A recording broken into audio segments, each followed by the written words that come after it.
Hi everyone, and welcome to today's webinar, 4 Ways to Get the Most Out of Your Color Data. Presenting today is Tim Mao, our Applications and Technical Support Manager at X-Rite Pantone. I'm Robert Grotans, the Global Digital Learning Manager, and I'll be moderating today's webinar. A few things to go over before we get started. Due to the number of people that are attending today's webinar, we will keep everyone muted. If at any time during this webinar you have any questions, please feel free to use the questions function on the webinar panel. We will have some time at the very end of this webinar to answer a few of your questions. If we don't get to your questions at the end of this webinar, we will do our best to follow up with you within a few days.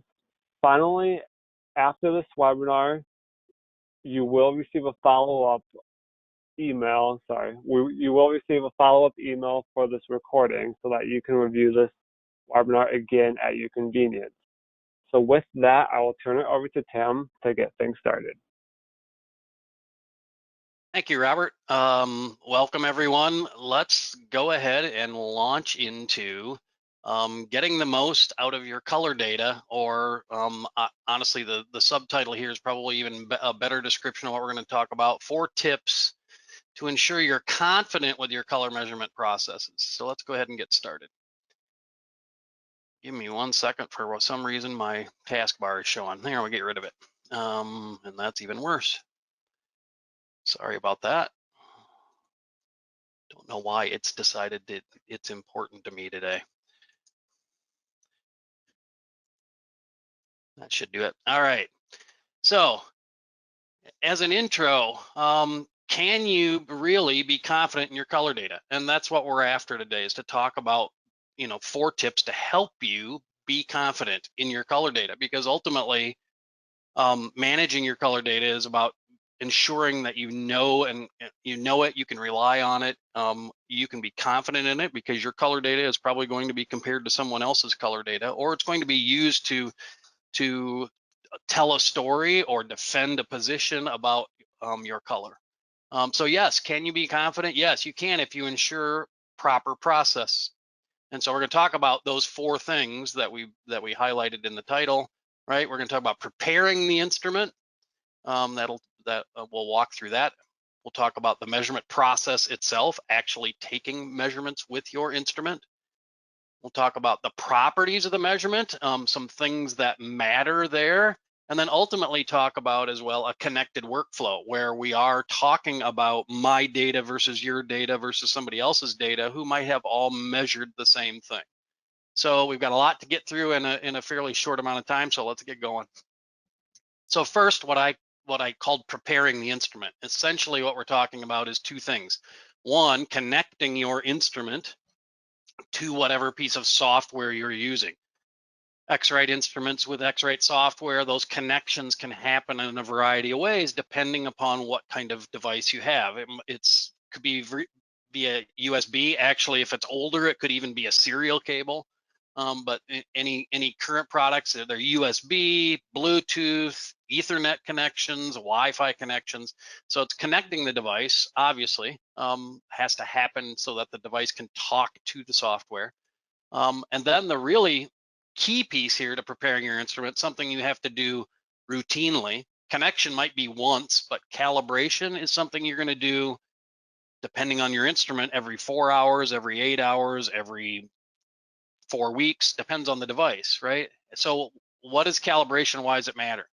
Well, calibration matters because of this. Instruments all measure percent reflectance or percent transmission, either way, right? And we all know the visible spectrum is essentially 400 to 700 nanometers.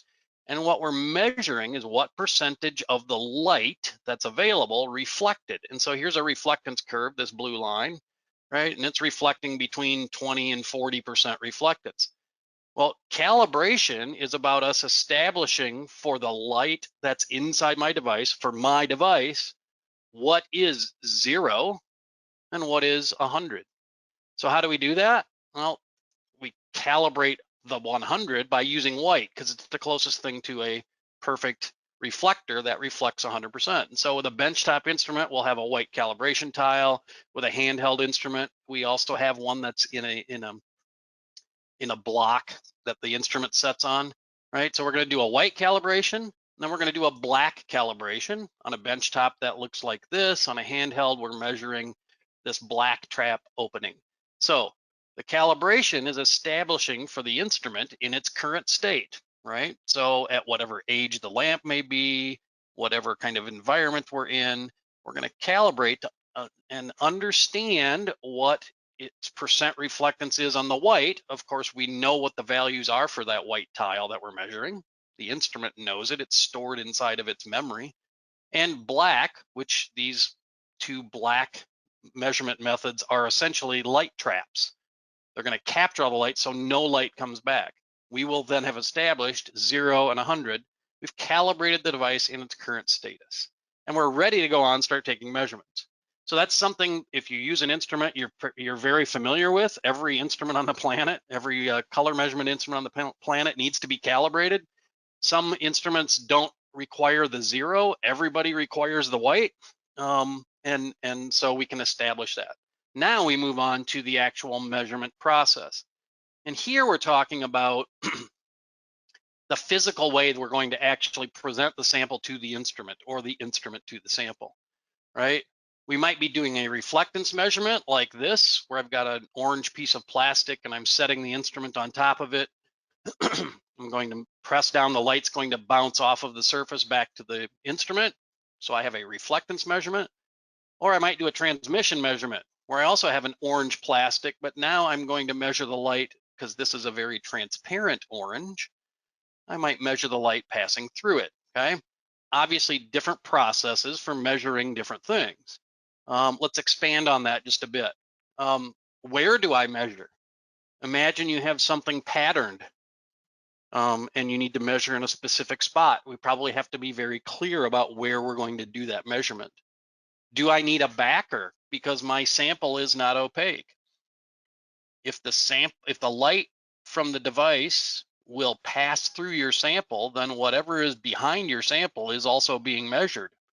And so if we measure something transparent and I measure it with black behind it, and you measure the exact same thing with white behind it, we'll get different answers. Do I need to fixture it? For irregular shapes, lower right-hand corner, this is called the test tube holder. It actually holds a tube, or that's actually a preform. That will ultimately become a 2-liter bottle when it gets blow molded. But it can go into this holder so we can measure it. Likewise, the upper picture, we have a cup that is laid on a cylinder fixture. That's actually curved, that white piece, and it will lay on there. It positions the device in a specific spot so I can measure that curved thing very nicely. This fixture actually is also helping with the backer part. That's why this is white. This cup is transparent or translucent. Some light's going to pass through it. By having that arm be white, we have a consistent background to handle the fact that sample's not opaque, and we have the arm and the holder for the instrument to help with an irregular shape. What if I'm measuring textile? Well, how many thicknesses do I need? Am I going to fold it? There are standard processes for measuring textiles that would say you're supposed to fold it. It's supposed to be 4 thicknesses, and you're supposed to measure it 4 times, rotating at 90 degrees after each measurement. That's the AATCC recommended measurement process for measuring a piece of textiles. Okay. Am I measuring liquids? So I have this holder on the front of my instrument that allows me to put in a cuvette, and I can have liquid in there and actually measure it. Again, am I measuring transmission? Now I need a special holder if I'm holding a piece of plastic like this, a piece of film, or maybe I want to do a transmission measurement of liquids. Again, I need another fixture, something to hold it. So the point here is the process, the physical process about doing the measurement, how you do it, where you measure, what's the physical configuration of what you're measuring, all have an influence in the process. So we have to be very clear about how we're going to do that. So if we could do it the same way every time, we're again building confidence in our color data. So that's the measurement process. after I take a measurement, then we also have the properties. So this is a bit that helps us when we start talking about comparing data. So a measurement that I've taken and have stored in X-Rite's IQC iMatch software, let's say, okay? I'll have basic info like the name, okay? It's an orange standard. You'll see over here it says operator ID, right? Those are my initials. You'll see I'm using a sample I measured a long time ago, December 5 of 2018 at exactly that time. It has a unique ID on it, so I can literally track that specific measurement and know where it came from and all of that. Okay, so that's the real basic stuff. But there's more information about a measurement that really matter to us. You know, things like obviously the spectral data. Well, that's the percent reflectance. Obviously, that is the thing we are measuring. The rest of these things are all bits of information about that spectral data, if you will, maybe metadata, right? Things like tolerances. How am I going to decide whether or not my color passes or fails, right? It's conditions and properties and the instrument details. And I'm going to jump to a screen here that says data condition and show you what that looks like. So of a measurement, I can look at this particular measurement and know that it was measured with sensor model CI7X. So I know it was a CI7800 or a 7860 or a 7600. I know its sensor signature, its actual serial number. I know the specific instrument that was used. That might be useful to me. What's really important is these things like spectral type. Okay, how was it measured? It was measured as reflectance. What specular component was used, included or excluded, right? Obviously, if it's one of those two, I know I'm dealing with a sphere instrument. If I had used a different instrument, an exact, for example, I would get, 45-0 geometry, right? UV energy. Oh, am I including UV energy in the light? Have I filtered it? Have I calibrated it? If I did that and you didn't, and we're comparing data, we've just introduced a difference. So how the measurement was done is defined very well here. The area of view, right? The lens position. Is there glass correction going on? Is there gloss compensation going on? All of the bits of information in here are very important, including some instruments like this one has the ability to tell me this is actually the temperature inside the device was 26.5 degrees centigrade and the percent humidity was 31.4 inside actually in the drawer of the device when I took that measurement. I've been in situations where someone has been dealing with varying data for measuring the same sample, and we go in here and look and find out that the temperature was 6 or 7 degrees different between two measurements. Well, that's going to have an impact. It's going to have an impact on the sample. It could have an impact on the instrument. So we have all of these bits of information that help us understand a measurement, whether you did it or it was a measurement sent to you from someone else and you brought it into your software. We can look at this, start to understand something about ensuring we know how the data was achieved. And ultimately, we even have the ability, again, with some instruments like the benchtop device, they have a preview camera in them, and it will even store the image of the orange that I measured. Now, why would that matter? Well, if you look at this image, you can probably detect right away that there would be likely an issue with that measurement. Why? Because there's actually a pen mark on this orange that made its way into the aperture. Well, that means the instrument measured that as part of the color. So I can see a defect or a flaw in the device, or I'm sorry, in the sample that was measured, again, to help me understand why might I have a color difference, or to understand why I should be able to rely on my measurement. If I looked at this, I might think all of that previous stuff, all of this was good, but when I went to the image, I probably need to go back and remeasure that because this flaw in that sample is going to be skewing my data. It's not going to ensure to me that I have accurate color data. It's going to ensure that I've got inaccurate data because of that. So having access to all of that's really, really critical. Now, moving on to what about a connected workflow? So all those things are about me controlling how I'm doing measurements, how I'm managing my color and so forth. But what happens when, like this picture down here, maybe we've got people or plants or customers or whatever doing color measurements all over the globe, and all of our color data needs to correlate, and we need to be able to ensure that we're confident in the data coming from all those places. So everyone in the workflow, let's say, is using the same model instrument, right, with the same strict standard operating procedure for measuring. So we're all using the same instrument. We all bought a CI 7800. We're all taking measurements with our CI 7800s. We're all doing it exactly the same way. We should all get exactly the same readings, right? Nope. There are things that may influence that, right? So let's talk about that. And what we're talking about is inter-instrument agreement, two devices. Now, some of it can be the environment is different, right? The temperature might be different, and thus your sample is actually different in one environment than another.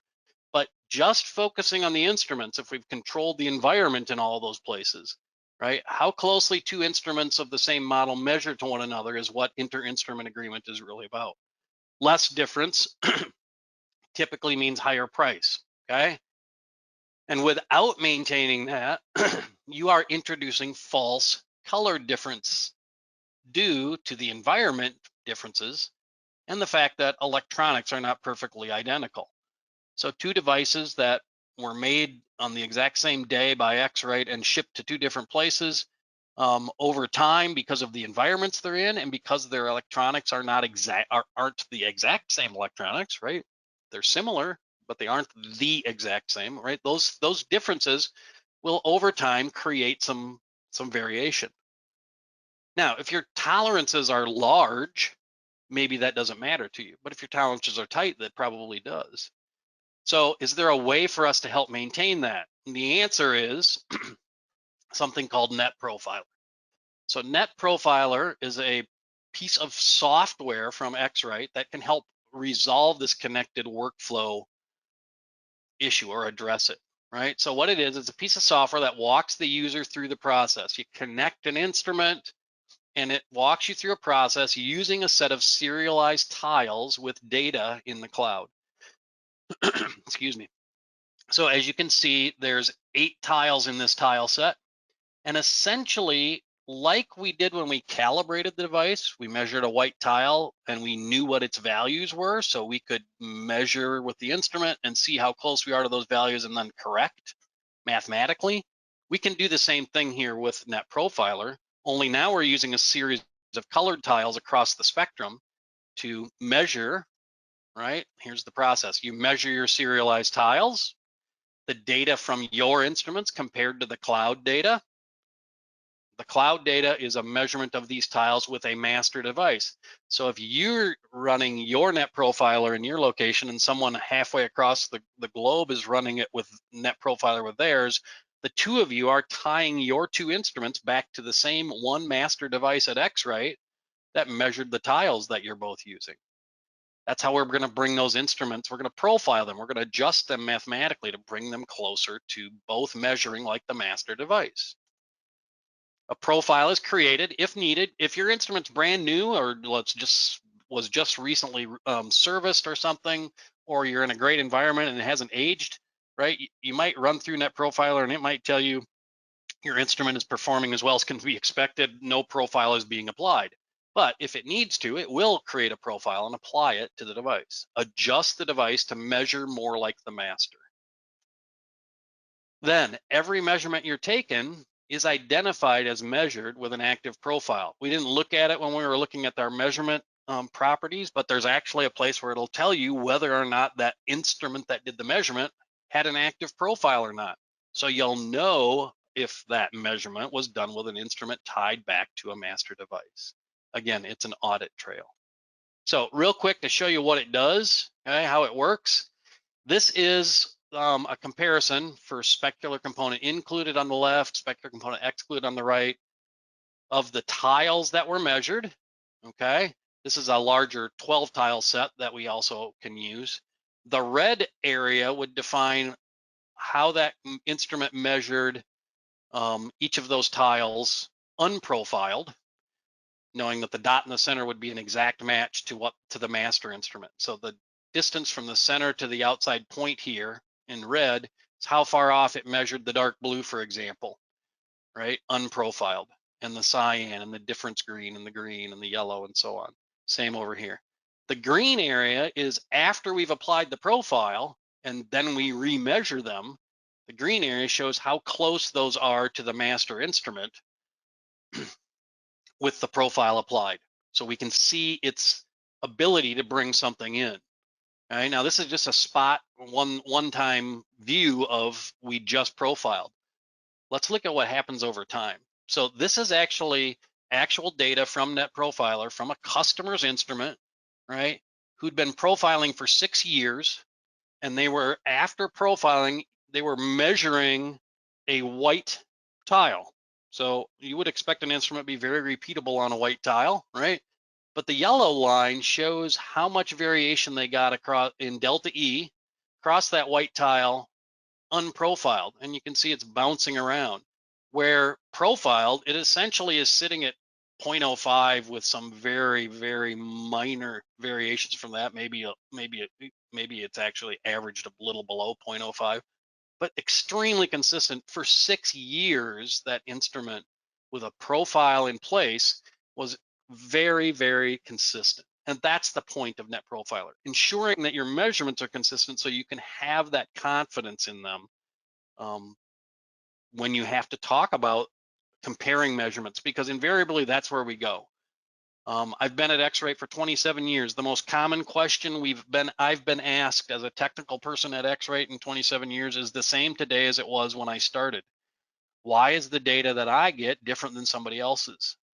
Everything we just talked about is to help understand that and help you defend the data that you have and be confident in the data that you have. So to review, it's about preparing the instrument and calibrating it. It's about the measurement process itself, physically how we are going to do it. How are we going to present the product to the instrument, or vice versa? It's about the properties of the measurement, right? The various settings and controls we have of the device itself in how that measurement happens. And then it's about, if I'm in a connected workflow, it's about having a profiled device to know that my instrument's always measuring the same. Even in a non-connected workflow, NetProfiler makes sense. If you're not comparing with anybody, but you also want to be accurate over time to know that your measurements today are as good as they were last week, last month, and last year.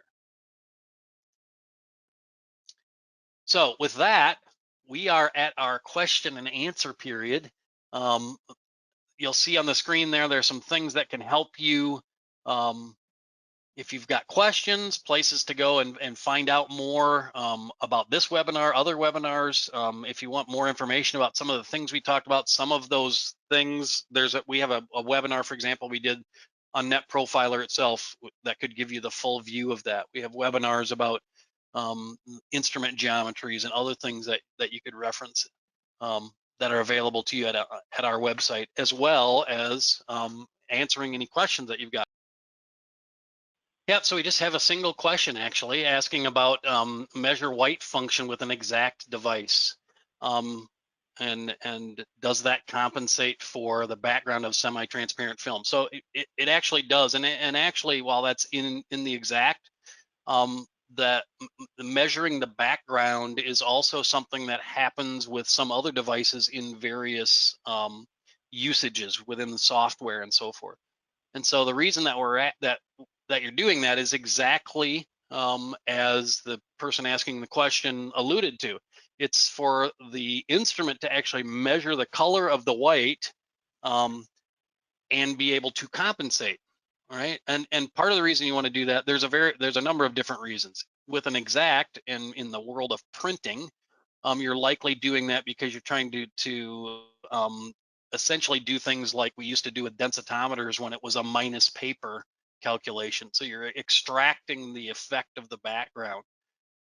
When we do those measurements, for example, with a benchtop or a handheld sphere instrument, sometimes we do an over light, over dark measurement, right? A paint drawdown, for example, if you think of that, where you can see, a black and white card and the color looks different over white and over black. Well, we have the ability in our software to measure it over the white, over the black, and in that case, we actually measure the black background, and it will calculate for us from that what that color will be if it was opaque.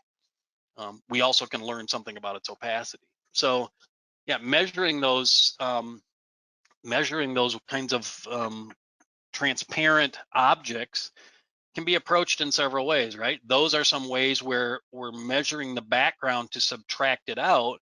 Sometimes, in many cases, people are recognizing that what they're measuring is translucent or transparent. They're going to make the white background constant and not subtract it out, just make it a constant. So that would mean if I measured two objects that were the exact same color, but one of them was a slightly more transparent than the other, that the color would reflect that, right? They would actually appear as different colors if I put them on the same white background. So multiple ways to approach it, and neither one is better than the other. It's just depending on what it is you're trying to achieve.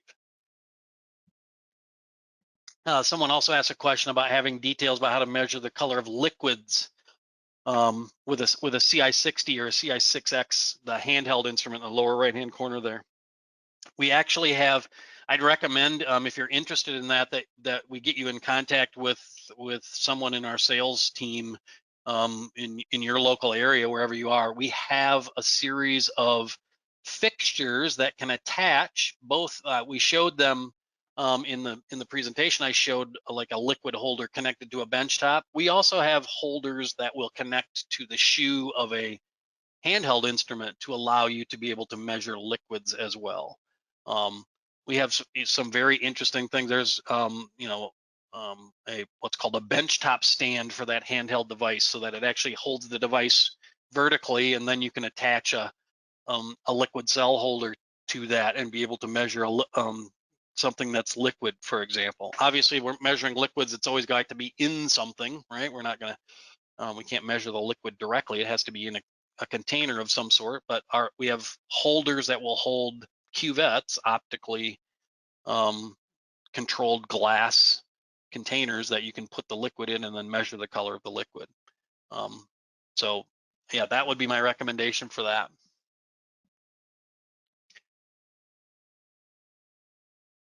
All right.